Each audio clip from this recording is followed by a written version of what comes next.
Yo, what is up? We are back with a new video, and today I'm featuring the M18 Hellcat Tier 6 American Tank Destroyer. Of course, this is one of the historical tanks that you can use in the M10 RBR FM mission. You know, those mission tanks. This is one of the tanks that you can use to make your missions a little bit easier. If you use a Hellcat, a historical tank, your missions, it's already an easy mission, but with the Hellcat it'll make your mission a lot easier because your requirements will be slightly less than a non-historical tank. Anyway, what's up with the Hellcat?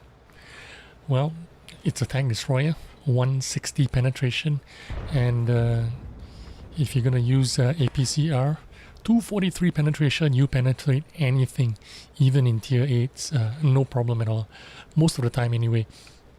Actually in tier 6 you don't really need to use APCR or premium shells, but I'm using it because I just want to, you know, get the missions over with as quickly as possible.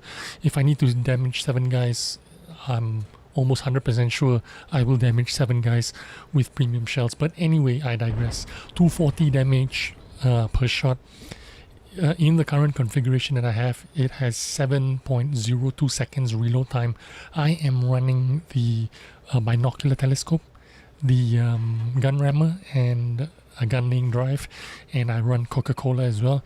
I have a terrible potato crew in this because this was my first tank destroyer in tier 6, and this crew has moved on to the E4 tier 10. So basically I have a 1.5 skill crew right now. I do have 6 sense, and the rest are just camo skills and whatever gun handling skills that I can muster.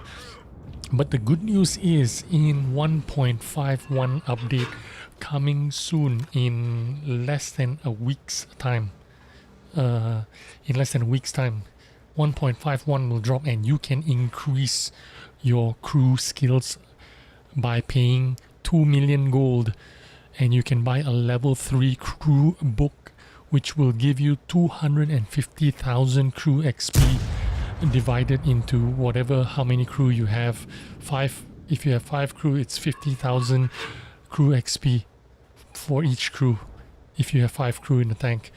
So that's pretty amazing. So that's why I'm not upgrading my crews right now. I'm saving all my credits, and when the crew books drop in a week or so, I'm going to be spending a lot of money on crew books, buying 250,000 crew XP for my crews, and I'm going to crew up all my tanks, including this Hellcat tier 6. Now, a lot of things has not been happening in this game. As you can see, my team has gone down the east side and basically unopposed. There's no one in the middle for me to shoot. I've basically done nothing throughout this game, so it is looking like it's time for me to make this decision now. Should I push forward, get into the city, or go down the middle and spot something?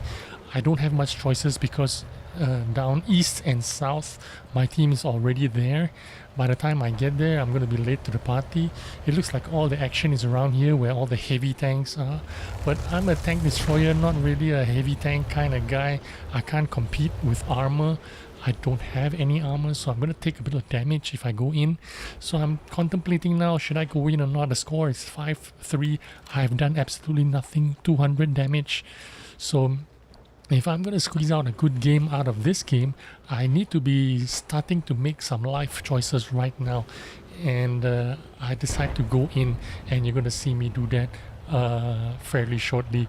The dispersion on this gun, 0.32.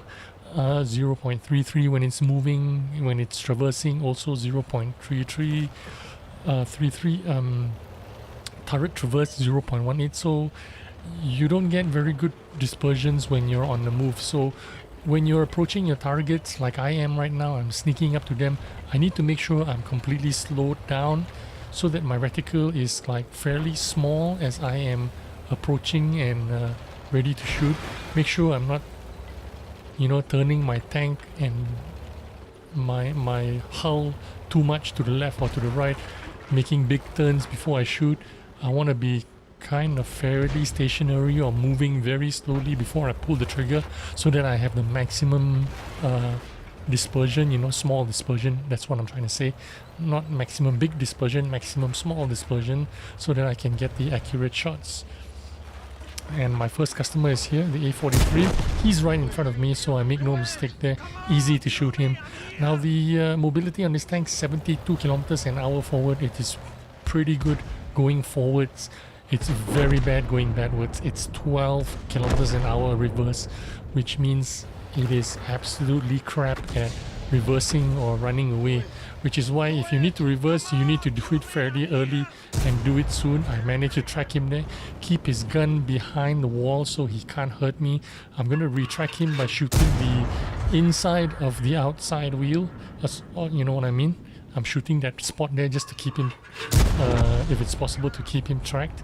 And I managed to kill him off before he can even take a shot at me. So that's good for me. I'm in full HP. We are down by 2 tanks, 9-11, but we put it back to 10-11 right now. So basically we lost everything on the south side.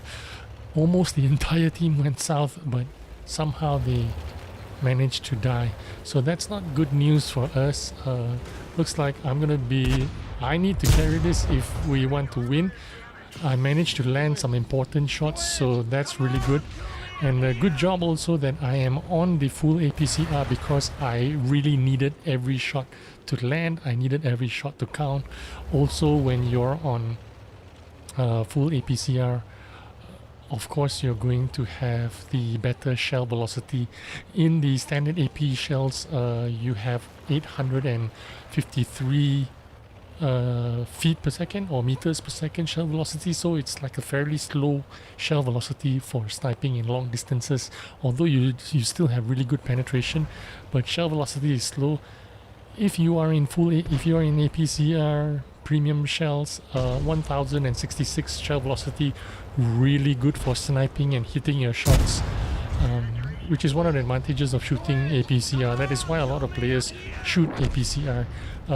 There is a huge test going on right now. I want to try and get into that sandbox test about the APCR management. They want to do less damage with premium shells.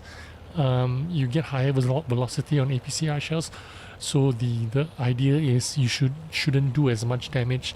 I don't know how I feel about it. I really need to get into the sandbox and test it out myself to gauge how I would feel about that kind of situation, but I don't know if it's going to be really good or it's not going to be good, but I'll reserve my judgment until a later date, until I tried it out for myself. But right now this game is looking better and better for me as the game goes on. 13-11, we managed to turn this game around. It looked like a losing game, but I managed to do 1000 plus damage here, have a little bit of spotting and assists as well. So right now they are capping it, and I know exactly what to do in order to spot this guy out. I just need to get around these houses, make sure my second ring is within the cap circle, and now just get to some kind of bush or some kind of hard cover, and then use my binocular telescope to outspot the guy, whoever is in the cap. I will not only earn the damage, I will also earn the residual damage, or the spotting damage, as you could say. Here you go, light him up, ba ba boom, easy peasy. Let some guy shoot him first, and then I finish him off. Absolutely no risk for me, because I did the blowing kill without being spotted. That's a little bit of management there for you to think about. If you're in a situation like that, even though you're the guy that spot him out, you don't necessarily need to be the guy that shoots him, because you've already got the spotting damage. Let someone else shoot him first, and then you do the finishing blow. You will still get the spotting damage and earn the additional XP that you get for doing the spotting, and also you get the kill. So you know what I mean? You don't really need to reveal your position by shooting first. Now basically I can take a hit. Like if this guy shoots me, it's okay. I can finish him off and take that hit. And easy, turned out to be an easy game. but initially it was going to be a bad game for me because I didn't do any damage. But somehow in the middle of the game, I took over the city, got an ace tanker for myself in the process. This is a pretty good tank and one of the best tank destroyers for any beginner or new player to get acquainted to the tank destroyer meta. Hope you enjoyed this video, and give it a like if you've made it this far. Thanks for your support, and thanks for watching. I'll see you on the next one. Bye bye.